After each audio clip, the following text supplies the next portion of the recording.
Hi friends, welcome back to my channel. ఈరోజు మనం ఎంతో పురాణ కాలం నాటి అమ్మమ్మలు తాతమ్మలు కాలం నాటి ఒక మంచి పోషక విలువలున్న రేల పువ్వు కర్రీ ఎలా తయారు చేసుకోవాలో ఇప్పుడు మనం చూద్దాం. ఇది చాలామందికి ఈ కూర గురించి తెలియదు, కానీ మా అమ్మమ్మ వాళ్ళ ఊరు వెళ్తే మాకు చిన్నప్పుడు బాగా వండి పెట్టేది. అసలు దీని టేస్ట్ అమోఘం. ఇది ఒక్కసారి తింటే ఎవరైనా వదలరు, తెచ్చుకొని తింటారు. ఇది బాగా ఊర్లలో మీకు కనిపిస్తుంది. ఈ చెట్టును కూడా నేను మీకు చూపిస్తున్నా.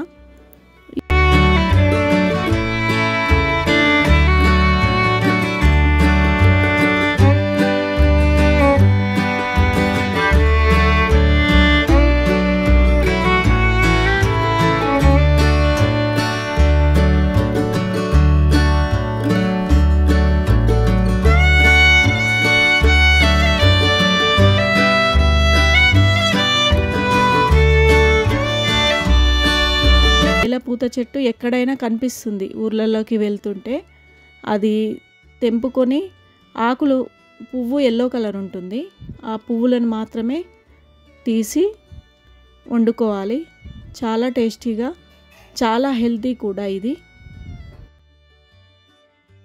ఈ పువ్వు చూడడానికి తంగేడు పూలలాగా ఉంటుంది. నేను ఎప్పుడు అమ్మమ్మ వాళ్ళ ఊరు వెళ్ళినా ఖచ్చితంగా ఈ పువ్వును తెచ్చుకొని వండుకొని తింటాము.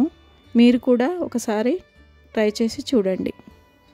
రేల పువ్వు కూరకి కావాల్సిన పదార్థాలు: 200 గ్రాముల రేల పువ్వు, 5 పచ్చిమిర్చి, 2 ఉల్లిగడ్డలు, 6 ఎల్లి రెబ్బలు, చెంచా పసుపు, చెంచా కారం, చెంచా ధనియాల పొడి, చెంచా పోపు దినుసులు, 1/2 టీ స్పూన్ పసుపు. ముందుగా స్టవ్ ఆన్ చేసుకొని గిన్నె పెట్టుకొని అందులో 5 టేబుల్ స్పూన్ ఆయిల్ వేసుకోవాలి.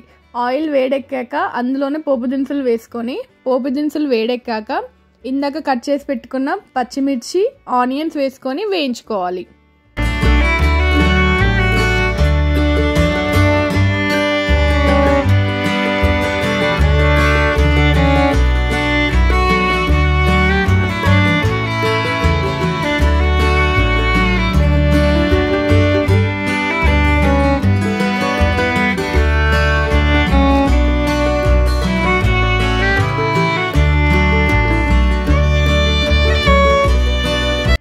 ఆనియన్స్ గోల్డెన్ బ్రౌన్ వచ్చేంత వరకు వేయించుకోవాలి. ఆ తర్వాత ప్రాసెస్ ఇప్పుడు చూద్దాం.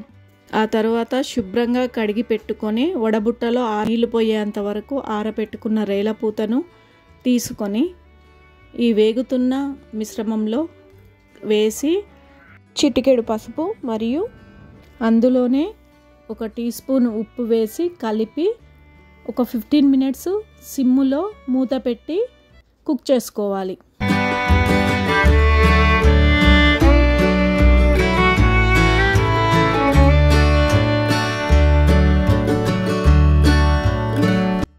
మినిట్స్ తర్వాత మూత తీసి 1 టీ స్పూన్ కారం వేసి మరో 5 నిమిషాల పాటు సిమ్లో మూత పెట్టుకొని వేయించుకోవాలి.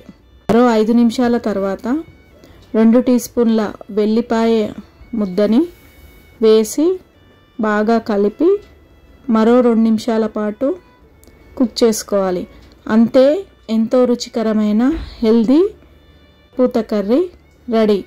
ఈ కర్రీ మటన్ కర్రీ లాగా ఉంటుంది, చాలా టేస్టీగా ఉంటుంది. దీనిలో పోషక విలువలు చాలా ఉంటాయి.